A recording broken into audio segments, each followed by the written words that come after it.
Arĩ mbere ya kamĩtĩ ĩrĩa ĩthondeketwo kũnyabara mawatho ma honge itiganĩte cia thirikari ũmũthĩ, Minista wa ũkinyanĩria William Kabogo nĩateteire itua rĩa rũhonge rwa Communications Authority of Kenya CAK rĩa kũhoreria nyũmba itiganĩte cia mohoro MITAMBO hĩndĩ ya umemerekia wa ĩmwe kwa ĩmwe ya mĩrũrũngano ya Gen Z ĩrĩa yahanĩkire tariki 25 mweri mũhĩtũku. The main reason of switching off was within the parameters of the watershed period. There was a lot of violence being aired on national TV.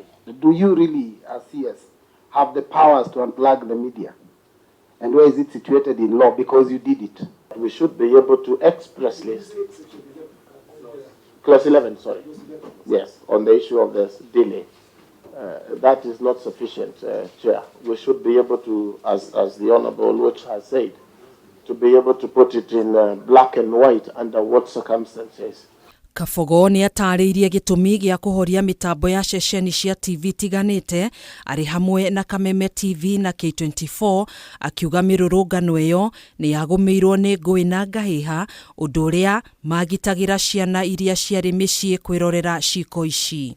And that violence, in my mind, within what we have said, was being aired when children and such like persons were watching TV.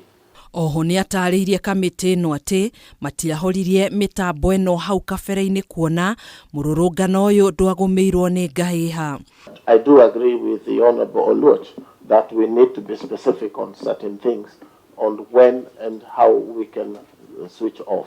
And that violence, in my mind, within what we have said, was being aired when children and such like persons were watching TV.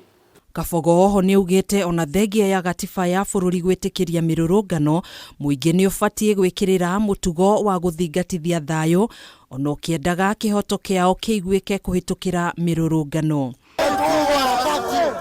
Kamĩtĩ ĩno nĩĩtindĩkĩrĩirie kũmenya kana nyũmba cia mohoro nĩibatiĩ kũgathĩkĩrwo watho wa kũmemerekia na njĩra ya ĩmwe kwa ĩmwe rĩrĩa kũrĩ na ũgwati. Provide for circumstances in which live streaming can be stopped and when it cannot be stopped. Even them, they know, we need to know what is our limit.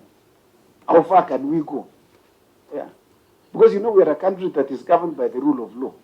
Maya mokĩte thutha wa rũhonge rwa CAK gũkĩrĩrwo na njĩra nene nĩ mwena wa mũng'ethanĩro hamwe na anyiti itemi matiganĩte makiuga rũhonge rũrũ nĩ rwagararire itua rĩa igoti rĩrĩa riugĩte atĩ rũhonge rwa CAK rũtibatiĩ gũthararia ihoto cia Kenya kũmenyithio ũhoro ta ũrĩa kũrĩ. Those articles are very clear that the freedom of the press is guaranteed. It cannot therefore be taken arbitrarily under whatever circumstances. We will be standing by the media and the Law Society of Kenya in challenging these very tyrannical action taken by the Communication Authority. Handũ-inĩ ha Kameme TV njĩtagwo Gathoni Wang'ang'a. Regard to yourself and